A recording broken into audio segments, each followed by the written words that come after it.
Hi there, Glocal citizens. Welcome back to another episode of the podcast that inspires a borderless mindset around manifesting a new world. I'm your host, Florence, and this is part 2 of my conversation with Will Niava. Will is an award-winning Ivorian-Ghanaian film director, and he's based but not bound to Montreal, Canada. He's directed a number of projects around the world, including 4 episodes of MTV Shuga, a fiction series in the Ivory Coast, as well as Violence of the Lambs, a music video released on NOWNESS, from which he developed and debuted his first short film, Zoo, in 2020. The film was selected at over 60 international film festivals, of which 15 are Oscar qualifying, and it has racked up over 10 awards. He is currently in post-production for his second short film, Element, while preparing for his first feature film, Experience, which he is co-writing alongside Oscar-nominated director Jérémy Comte. In case you missed last week's episode, we're picking up the conversation right at the point where Will is telling us about how he came to make the film Zoo. So what has you back in Accra now, this time? Is it work or play or? So I'm here because my family's out here. I have 2 new babies, my sister's children. So I'm on uncle duty. Okay. It's just beautiful to be around. Yeah, you want to see? Here's one of them. Oh. Are they twins? So she had twins. No, just one came last year. This one's from this year. Okay, got it. Just a month ago. But mainly, I'm at a point where I need to I made my first short film in Canada. I don't know if you've seen it. I have. Yeah. So okay. So tell us about Zoo, the acclaimed film. That was your first short film. Tell us about it. How did you transition from making a music video into this film? So I'm first gonna finish your last question. So I'm here for family, and I'm also here mainly to do some research for my next film, next film, which is gonna be my feature film. I wanted to be here. I wanted to do it out here, where where I was born, where I was raised. It's a personal film, but not really at the same time. It's about what's happening right here. Okay. And so, I won't get into that right now. It's in research mode, so we'll wait. Yes. But Zoo, 4 years ago, I met up with this director called Jérémy Comte, who became one of my best friends. He is a film director in Montreal, Canada. He's from Canada. He was looking for a Ghanaian filmmaker in Montreal, and I only know one other guy who's Ghanaian filmmaker, and so he was bound to fall on one of us, and someone referred him to me, and we met up, and he was looking to make a film in Ghana, half in Ghana, half in Montreal, and he just wanted to talk about his idea, but we talked and just became friends, and he came to Ghana. We did some research together and then started writing the whole film together. And that was my first writing experience, to write an actual film, and it was great to go through that with him. And I needed that experience, that, from A to Z, how to build a story. And basically, during this time that we were writing, he had also written a short film, and he was about to make it. And I went on set with him. He made the film. It was such a great film. It's a short film, just became the talk of the festivals. At every festival he would go to, there was a win. He won at Sundance, he won at here, he won at there, and What was the film? It's called Fauve. It's about 2. Fauve. Yeah, Fauve. Okay. Fauve. Yeah. It's about 2 young boys in nature, they get in kind of sort of a competition that leads all the way to one of them's detriment. And so it was very deep, but just so you don't expect it, and I was super inspired by just like being around him. His festival run was happening while we're in Ghana doing our research and everything. It came to this point where we're so deep in Tamale, like far up in the north, just like researching. We got some really good information one night at 11 p.m. and we're going back on a bike and we get into like a big motorbike accident. Like it was, I remember. yeah. And we almost died. And like, that was that crazy. trip. Yeah. That was that trip. Okay. It's crazy.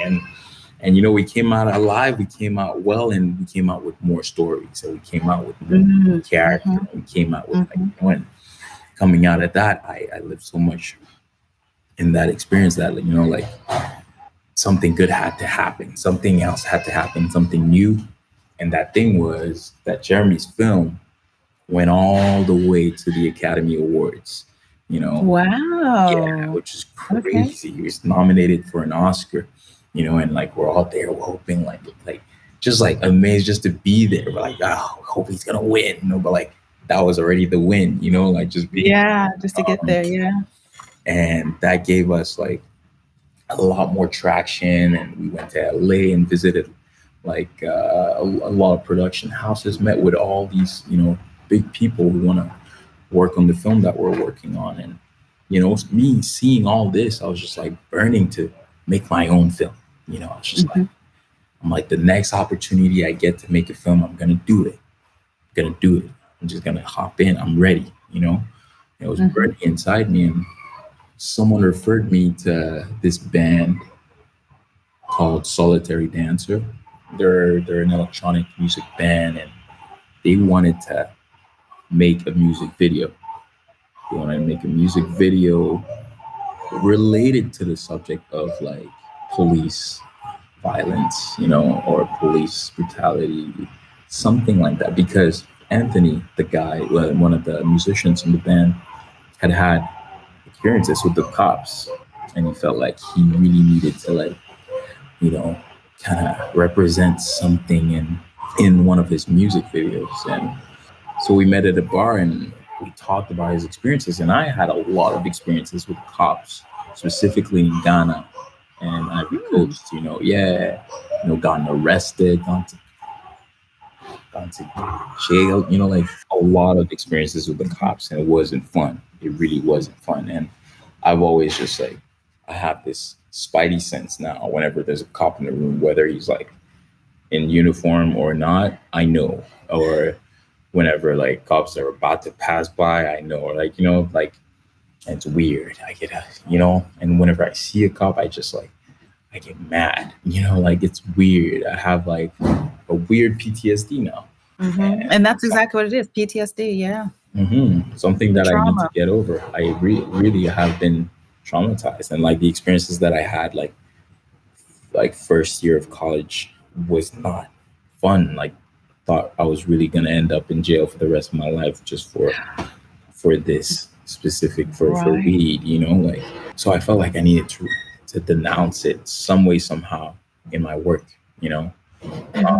so this was burning inside me before they even approached me. And so I could relate it to it so well that I was like, yo, you know what? This is not going to be a music video, guys. This has to be more than just a music video. Let's make a film. Let's make a film. This is too deep for us to like just treat it like, I don't want it to be like something that's just going to come by and go, like every other music video. I want this to be timeless and to stay and stand the test of time, and really represent what we don't usually see, especially in Montreal. And like Canadians are very afraid to talk, just speak out, like it's a different culture than America. Canadians are super nice and like they just don't speak out. And nowadays they have, with everything that happened since George Floyd, everyone is like, there's an uprise, but this had to happen before. I had to set the mark before, so that like we really like stamp ourselves into like, yo, we have been out here talking about this. Yeah. And so I wrote a script in like 3 days. It took me like no time to write Mhm. the story. Mhm. So I wrote 20 pages, and I was like, guys, this I have a movie. Let's make it. And they're like, okay, that's great, but we only have money for this music video, which is $5,000, Oh, okay. which is probably like $4,000. That's always the challenge, the money. Yeah, yeah, 'cause like Mhm. yeah, just up and make a movie. And so I was like, okay, well, maybe we'll crowdfund. We'll find ways to crowdfund this film. And I started doing it, and I was just like, oh man, this is so boring. This is so not me.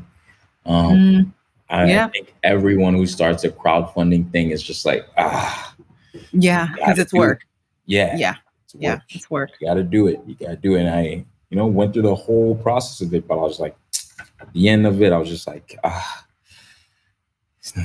I'm gonna send an email to people and ask for money, man. Like, and then Yeah, it's work. Yeah, like people say, "Oh, we'll just crowdfund it." And yeah, crowdfunding is an industry on its own yeah, because there are they're already people making money. who yeah, because there are people that you engage. Like if you have a great marketing machine behind it, or if you, like you said, are willing to actually spend all the time to reach out beyond your friends and family, because they are not the ones who are going to fund it. You have to find the next level. It's kind of like venture Mhm, capital. Like you have your friends and family around, which has already supported you, but how mhm. do you now get to beyond friends and family? And that's where crowdfunding becomes the biggest endeavor in terms Yeah, of it's just figuring it out.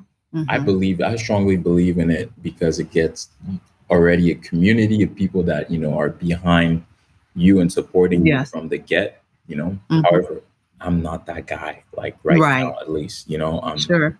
someone else can do that job, and I would gladly take that money and do something good with it. But Hmm. anyways, it was tenuous, and so went through that process, but like never sent out the email because a friend of mine from LA came to town, and he was like, "Yo, Will, let's meet up." And we met up at a bar, and he just wanted to tell me like he's starting a new production company out in LA, and like he's trying to like get some reach and trying to look good, and he needs some content. And I'm like, well, guess what, buddy? I happen to have written a script last week. And I'm looking for people to contribute. And he's like, okay, well, pitch the story to me. And I told him the whole story from A to Z, you know, Yeah. and I was obviously very fresh in my head. I was super passionate about it. And like, he saw it, he saw the vision behind it. He also believed in the deeper purpose of it. Yes. Hmm. He was Hmm. just like, his name is Alec Doxer. He's just a great. He's basically he made me, like, to be honest, Mm. for him to trust what I just said to him over a glass of beer at a bar in Hmm. Montreal, and be like, okay, I'm gonna drop $10,000 US of my own money to fund this film. He's like, I just need to be called the executive producer of the film. That's all Hmm. he wanted in Hmm. return. And I was like, dude, are you serious? Like, let's do it. Let's do it. So combining the 5,000 from the music video guys, his 10,000, and I added maybe another 3,500 just initially, and then Hmm. a lot more just for like distribution and everything like that. Yeah. We were able to now round up some people together, like a crew, a nice little tight crew, and go out and film this. And I had to Hmm. find the actors. The main one is someone I've always wanted to make a film with. Amos. He's a friend of mine. He was a friend of mine, but he's always had this calm and powerful nature to him. That Hmm. didn't need to speak ever to like be understood. Hmm. The two other guys, one of them I really like. I had just written the script like the night before, and then I went to the grocery store, the white guy, and I saw him. I was like, holy, that's him. I was like, that is him. How That's him in real life. He had like bright pink hair. Yeah. You know? He had a white turtleneck with a chain right here, denim jacket and denim pants with some white Air Forces. I really remember it like it was yesterday. Like he was just, Yeah. I was like, this guy, what is he doing in the grocery store? You know, like you don't come and shop like this. You know, like he came and he was with his girlfriend at the time. Just like, and I was just like looking at him. I looked at him like from the aisle, from the other side of the aisle. And I was like, he would go to the other side and I was just like follow, just like. Yeah. At some point he noticed me. Stalking Like, in the store. yeah, I was just like stalking him. I was like, what? Just looking at his mannerisms. And he noticed me at some point. He's like, yo, dude. He looked at me. I was like, went away. He didn't, I wasn't close to him. I was just like, but that day, I'm usually very confident, but that day I was just feeling shy. I don't know. I just felt like intimidated. And it was even weird to me. And I was like, you know what? Like, another day, I'll have the confidence to talk. And I just went to the cash. And guess who pulls up behind me? With his girlfriend at the I was like, okay, if this is not a sign, yeah, I don't know what is. So I just turned around. Hi, you're the guy from my movie. I just wrote it yesterday and I just didn't know how to speak. I was like, and it's you. You're the guy. You're slim. You're the. You're just like, wait, slow down. What are you saying? I'm like, okay, sorry. My name's Will. I'm a film director. I just wrote a movie last night, and you are exactly my character in my film. Yeah. Are you an actor or a model or something? He's like, nah, man, I just go to school. I was like, oh, okay, well, you should consider acting because I have a role for you right now. And I would love for you to audition. He's like, okay, man, this is a little weird. Cashier's like, excuse me, the line, you're holding up the line. Have to you know, and I'm like, dude, can I just take your number? His girlfriend's like, who's that? And he's like, oh, he's a filmmaker. And he's like trying to, it's like, and then she's like, ooh, movie star. I've been saying it. And like, she basically made this happen. If she didn't have that reaction, he would have been like, no, like, you know. So she was like, ooh, movie star, look at you. And like, he became really red. He's just like, okay, you know, here's my number here. Pay for your stuff and let's get the hell out of here, you know. And I took his number and I was just like I set a place for us to meet outdoors for the audition, so he knows I'm not like trying to trap him and like, you know. Sure. But he looked really good. He looked the part, you know. And I was just like, I will say that the casting was great, so you did well. Like everyone was very believable. Yeah. When I think about like a story that's in this narrative of police brutality and how misunderstandings and just, you know, everyone's baggage comes to bear in a moment, like that captured it in its short trajectory. So yeah, kudos. That's how I cast. I want to cast someone who actually lives that world, is about that life, you know. And I'm not casting you to become someone. I'm casting you because I want to film you doing what you do, you know, what you would do anyways. You know what I mean? And so these are people who, on their side, had altercations with the cops too. And also Slim and Santos, the two guys, the two friends, Amos's friends, are about that rowdy and like careless life, you know, in real life. You know, I've seen them outside and just was like, oh my God, they're still in character. Actually, they never left it. They never left it. It's them, you know? And so that's how I feel like someone should be casted. I never want to cast someone because of their name or because of their, you know, what they've done. Like, I believe every single person in this world can act if given the right role, and can like I don't even want to say act, can just be the part. You know what I mean? Right, like channel the part, Channel the part. You don't have to like, I don't want my actors to like dig deep unless they're really professional. And I'm like, there's only like a certain amount of actors who like, you know, can really like enter a character and like live it, and like, you know, unless they're like theater level, like, or like, Mm. you know, Mhm. Hollywood, they're Mhm. like really up there, been doing this for 10, 20 plus years and like 40 years, you know, like I don't want my newbies to like feel like they have to like try to Okay, become to this, you be, know, like yeah, it's like if it's not you, it's not you. If it's not you, sure, I'm not casting you. You're sure, not the guy. sure, sure, sure. But Makes sense. I could tell from their Instagram what kind of life they were living. Like Santos, I was like, even Mm. the fact that he wasn't responding to me, like he was being very like,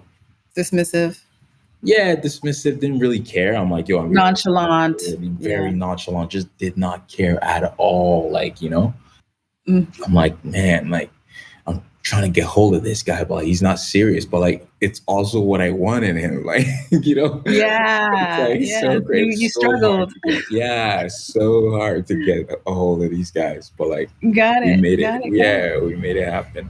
Yeah. So then you funded it, you made it, and then you had to figure out how to distribute it. So the music video portion of it, that did its thing, right? So the Mm-hmm. that was for the artists to distribute and for them Mm-hmm. to do as they were going to do it. And so then how did you now, this is your, typically you've been doing more commercial stuff, music video stuff. How did you now take the reins of, I mean, you obviously had some mentorship in your past experience with With Jérémy. Jeremy, yes. And so then what was your next step? How did you get it into? So that was the goal. Like the goal was to have it go on a festival run. You know, Mhm, when the film mhm. finishes or when we're done with post production, you're now looking for either a distributor or Yep. you're looking to like, you know, put it in festivals yourself. But that costs a lot of money. You know, you have to pay Mhm, like $100 for submission fees. You might not mhm, get in. You know, and mhm, so it's like, mhm. but we did. We submitted to like over 100, and we did that ourselves because we Okay. went to some distributors and they're just like, listen, your film is a little, it's a The little, subject was the too subject is a little hands off. too hands on, too Mhm, hands off for mhm. us. It's like, it's just exaggerated. Like we heard all types of Wow. stuff. Yeah. People saying Yeah. like the actors are just exaggerated. This doesn't feel like real life. Like Hmm. so crazy, so crazy, so Well, crazy. But like, that's hold on, that's that's the okay. industry. Yeah. Yeah, and hold on, because we ended up funding this from A to Z ourselves. You Mhm. know, I put on like so much, like $5,000 of my money. What's his name? Anthony put some money in, a lot of money. His parents, like everyone contributed to this post production, like distribution. You know, and Mhm. applied to all these festivals. We got into like a lot of them, like 60 plus, and we ended up winning at like 10 of them. But like we released the film, and like literally a couple months later, George Floyd, Happens. Yes. Mhm. George Floyd. Some of Mhm. them were not even um, ashamed to like come back the same week of George Floyd's death, the same week, Wow. to be like, Wow. "Hi, Will. So about your film, you know, we're really looking at it in a new light and thinking it would be great to partner with you and take your film and distribute it. We'll distribute it worldwide. Oh my days, like shameless. The same week Wow. while we are all mourning. I'm not even focused on Mhm. my film anymore. I'm not even relating the thing to my film. I'm Mhm. Mhm. literally in Mhm. mourning. I'm just like watching. I've just been haunted by this video, back to Mhm. back to back to back to back, just like going through so much, and like go back to my film, like, oh, see, this is what we've been talking about. And then like, Mhm. just as I'm thinking all this, these same people who told me no, and they all said no. They all said no. They all just were like Flat out. different reasons. Different reasons. Some we already have too many films, or the others like Mhm. it's too much. Sorry. Come to find out, the whole world is uprising about the very subject I'm talking about in my film. In Montreal, a city that's not like, usually even spoken, outspoken about these issues, but they happen, and if you watch the end of my film, like there's a little video of like something that happened in Montreal that's almost similar, that happened like months after we shot the film actually, and I put it in because I was still editing. And so like, but that's not even a fraction of the things that happen, and so now they're all coming back like, yo, Will, hey, hi, ooh. I just said, nope. Some of them I was like, how dare you, come on. Yeah. I'm still in mourning and you're coming, like, come on, like have some self-respect and like, like, respect us too. Come on. I know you're trying to make money out of this. Sure. Yeah. They would make a lot of money out of this. Like distributing a film about this, the way they would push it and advertise it, they would make so much money. But we probably get like 10% off of that. So I said no, and we kept all of that for us. We kept like all the distribution. We had already done it anyways. I'm like, I don't need you guys anymore. Like, right. Like people would add word of mouth, the festival circuit, it had you already in the visibility. Yeah. Exactly. And so festivals just started like, they did the thing just like, okay, this about this, but boom, we want them. We want it. And it was just like more and more and more and more, all the way to like, the biggest one for me was the Criterion Collection. I don't know if you know about it. No, what is it? But it's almost like the Hall of Fame of film. Every great filmmaker has one film, at least one film on the Criterion Collection. They've basically been storing films for the past, like, I don't know how many years, but like they store and they regenerate like old classic films that are still on cellular film. Like they make it HD, they make it 4K, like, and they keep them in like, they keep them frozen so that they don't properly stored and exactly. So they do that, and then they have a collection of films, like Barry Jenkins' work would be there, or like Martin Scorsese's work would be there, or like, Spielberg, or like, so they're like a massive archive. They have a massive archives of just the greats. It's not, you can't put any film out there. It has to be really good, curated. Okay, got it. It's perfectly curated. And so the first film that like even stood out to me that made it there was Jérémy's. Oh, okay. And that was huge for us. That was even huger than the Oscars for us. So we're like, dude, you're on the Criterion Collection. That's insane. That's like, like for your, for someone at the beginning of their career to be on there, it's like, it just sets the mark for the rest of their career. You know what I mean? Yeah. It's just like, okay, you're this type of filmmaker. You're an author. You're here for the legacy. You're not here for the jokes. Yeah. You know what I mean? And so for my film to go throughout this circuit and reach there, I was like, dude, this is insane. You've done it. Yo, I was not even expecting that, like, at all. And because it's my first film, you know what I mean? Yeah. And boom, that was like, so, I mean, I'm over the moon still thinking that like, yo, man's film ended up there. And like, it's only the beginning, Right. Yes. So for our listeners, where can we find the film? So the film is available everywhere, specifically on my Vimeo page, Will Niava. Okay. You can find it there. You can also find it on YouTube, on Omeletto. You can find it on the Criterion Collection if you have a subscription. Okay. You can also, I think those are 3 avenues that are pretty widespread. Yep. And it will be in the show notes. We'll put a link to it in the show notes. So you'll definitely be able to get it in the show notes. Yep. So what's next, Will? What's next? So basically there's the film with Jérémy that I was writing that we need to make. And like, we have some producers working on financing that. So that's just in waiting, but it's prepared. We made the script. It's tight. It's beautiful. It's just like another classic, just happening to be made. And what's next right now? It's just the research for my own personal feature film. Okay. And I think I might start by making it a short film, just so I get more of a sense of, this Sure. film, what it could be. Yep. And then I'm gonna develop it to be a feature film. Okay. What's next, actually, just in the immediate, is I've just been signed by this production house called Florence, actually. Florence. Yeah, I saw that on your IG. Yeah. Tell us about that. Like, what's that about? How did that happen? Yeah. Their production house and film agency, they basically do a lot of content work, branded work, commercials, music videos.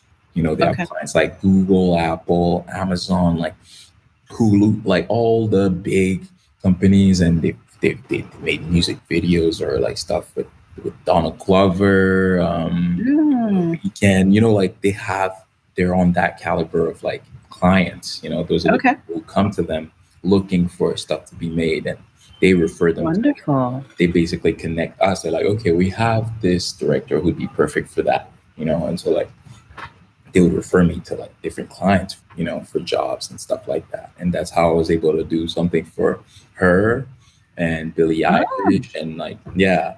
And I was able to direct this from abroad. I directed like over Zoom, Real well, yeah, during the pandemic, right? Yeah. I mean, this was like literally. Well, we still are, but yeah. Wow. Yeah. That's impressive. Yeah. So that was a test, like when they gave me those two jobs, like H.E.R and Billy Eilish, and then I guess I passed the test, and they're just like, yo, do you want to join the fam? Right. Are you ready? I was so ready. I was just like, what? And so, I literally just announced it today to the world, and it's just me. Yeah. They're going to work their asses off to find me some jobs, Okay, good. Hopefully. So you're on your way. Yeah, I'm on my way.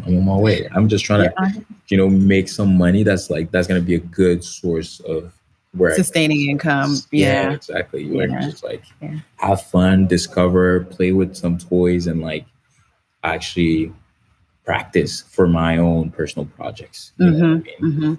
I think that's how I see it. That's how I see it. I just gotta like always bring it back to like what my purpose is, because people get lost in this commercial world too, because there's a lot of money in it. So people just like start doing that. They're just pitching commercials all year long. I hear that often. I never want to get lost in it. I really just want to make like enough so I can like, I know I have enough for like the next 4 months, and then I can like, for real, like, because in 4 months I'll have like probably have another job that will push me for the next 4 months again. Right. You know what I mean? And then that's the reality of being a creative and a filmmaker, and really being tied to doing work that is your passion, so if it works for you, it works. Yeah, I got to do it. Otherwise I'm just going to be someone's slave, and I'm not trying to be a slave to nobody. I'm really trying to like, the only person I'll slave for is me, like I'll work so hard just so that I can be above what I was yesterday. You know what I mean? So speaking of that, it kind of dovetails with my mindset hack question.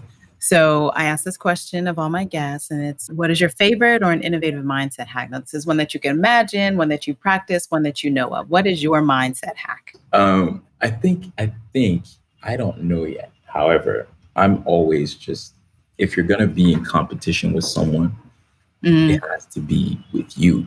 It has to be with another version of you. You cannot be in competition with someone else. You don't even know that person's walk, like what he's done in life to come to this point. We don't know the hardships or even the privilege that people have to get to their point. So if I'm going to compare myself or compete with something, I'm going to compare myself to my old self or compete with my old self, and my old self is like me from yesterday, even, Sure. So it's like, it's the way I see it, and I think that's a healthy way of growing and evolving.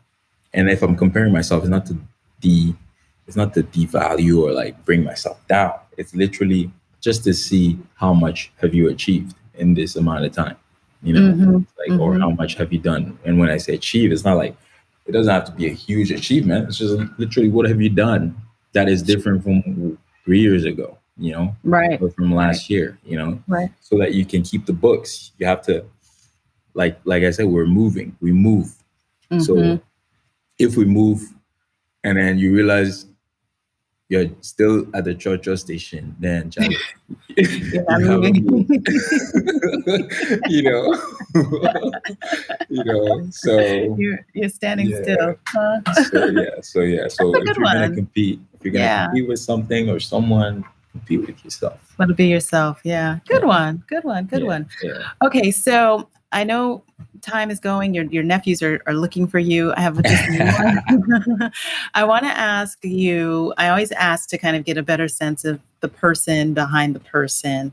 And I ask kind of, what are you listening to or reading or watching these days that gives you joy? That's such a good. Let me go on my Spotify. Yeah. Good. Okay, last thing is reggae. Reggae. Classics. Yeah, classic reggae Okay. classics. Let me give you some artists that Yeah. are on there. I think it just keeps me calm. I mean, it's just a vibe, you know. It's just like the soundtrack to my life, just coasting, breezy, you know. Because when I get inside the world of like inside my world, it might as well put like heavy metal. Like, and I get inside my work world, it might as well put some heavy metal because it's going fast and it's like it's And a it's lot. blaring. Yeah, I get It's it. layered. So like I guess the reggae like keeps me calm. But I've lately been into piano, this genre of music. It's like South African, it's almost like South African Afro housey. But like Okay. it's like It's not Kwaito. no, it's not Kwaito. It's the next thing. Oh, okay. So next new thing. Okay. Yeah, next new thing, and it's like it's taking over the whole Africa. Like right now, I don't know if you've seen the dancers, like you know, like they're just like there's some Okay, people, we're gonna have to have a link to that. So what is it called? It's called what's the I'm a piano. I'm a piano. I'm a Like piano. Yeah, piano. Oh, okay. Yeah, and there's like I'm not even gonna give you. I don't even know any of their names, but like if But you it's just that playlist, general. that Okay. whole vibe is just like a mood. Is a mood. Cool. And then lastly, there's this artist called Dave. Dave from the UK. From the UK, yeah. Exactly. Yeah, we know Dave. You know we Dave. like He Dave. just released an album 2 days ago. Okay. So that's been on repeat. Yeah. Those are good. Those are some good, and it's nice because it's diverse. You got the cool vibes with the reggae. You got the little bit more up tempo with the amapiano, and then you got the like a little bit more the UK drill, you know. Yeah, exactly. Yeah, exactly. Okay, good. So again, folks, that's going to be on the show notes. So yeah, again, we're going to have a good one. I love speaking with creatives because I can really, totally relate to what. Not that I count with others, but I can totally relate to putting it all together. So. Thank you. And so as we close out for today, do you have any last words for our listeners? Okay, well, maybe I'll give you a movie reference. Oh, okay. It kind of sums it up as a filmmaker. Yeah, exactly. Because I feel like if I'm giving you things that I've been consuming as a filmmaker, I should give you a movie. Maybe there is a film called Memories of a Murder. It's a Korean film, and it really spoke to me, just in terms of like the kinds of films that I'm trying to make, in Africa though, I'm trying to make a version of that, something like that here, something like, a deeper meaning. Any film from that director, actually, Bong Joon-ho, he's the one who made Parasite. He's a really great film director. Another great film director that I like is Wong Kar-wai. Wong Kar-wai. Okay. Yeah, Wong Kar-wai. He has a film called In the Mood for Love that is just I heard of that one. Yeah. yeah. And I love the Safdie brothers. They're these two Jewish brothers who make like crazy film. They made Uncut Gems. That was a really cool film and good time. Those are my like visual references at the moment. Okay. I mean, it changes as Of we course. go. Like I'm very inspired by Barry Jenkins and Jordan Peele. You know, Yeah. I love them. I just like those two are just like, you know, if I could combine myself with those guys in the Korean films that I'm making, and then just like my Ghanaian and Ivorian spice and like whoever I am, it's one that would make like the films that I really want to see. Sure. Do you have any Afrofuturism in you? Yes, like I am the embodiment. Actually, that's true. Like I was looking at your other work and I've seen it. Yeah, that's true. Yeah, That's true. I wouldn't say Zoo. so I mean, into that. so yes, that's true. No. Zoo is literally like something else. But everything that I'm doing here, there's a film called Emotion Time Machine / Cycles that I just released on my Vimeo. You can see it. I saw it. Yeah. I think that has a lot to do with this world, you know, this world of Afrofuturism. The last music video I just released too, it does, because we don't need technology necessarily to enter that Afrofuturistic vibe, you know. It's a spiritual thing, and it's just like the next. So the latest music video too is about this guy who's just like tired of living his hard life, trying to like just dance, you know. And that was cute. Yeah, exactly. So like so I will say, folks, just check out his work. It's really inspiring. It's very visually stimulating, because you know I like that, and it's a lot of movement. It's just, you're a treasure. Let's just put it that way. And you're a young treasure, so we're expecting to see a lot more from you. Hey, thank you so much for what you're doing for the culture, for us, for artists, for everyone. And I love this show. I love speaking to you. This was really fun. Yes. I had a great time too. So how long are you in Ghana? I'm here maybe for the next month. Oh, okay. Then I think I'll miss you because I'm back in September. Okay. But in any case, we will keep in touch. Yes, for sure. And thank you for this. I appreciate you. Yes, wonderful. All right, folks, this has been another episode of Glocal Citizens. You can catch us with a new episode each and every Tuesday on www.glocalcitizenspod.com and wherever you get your podcasts. Please give us a rating. Those of you on Apple Podcasts or iTunes, if you rate us, people can find us. That's great. Share, subscribe. We love to hear from you. And until next time, bye for now.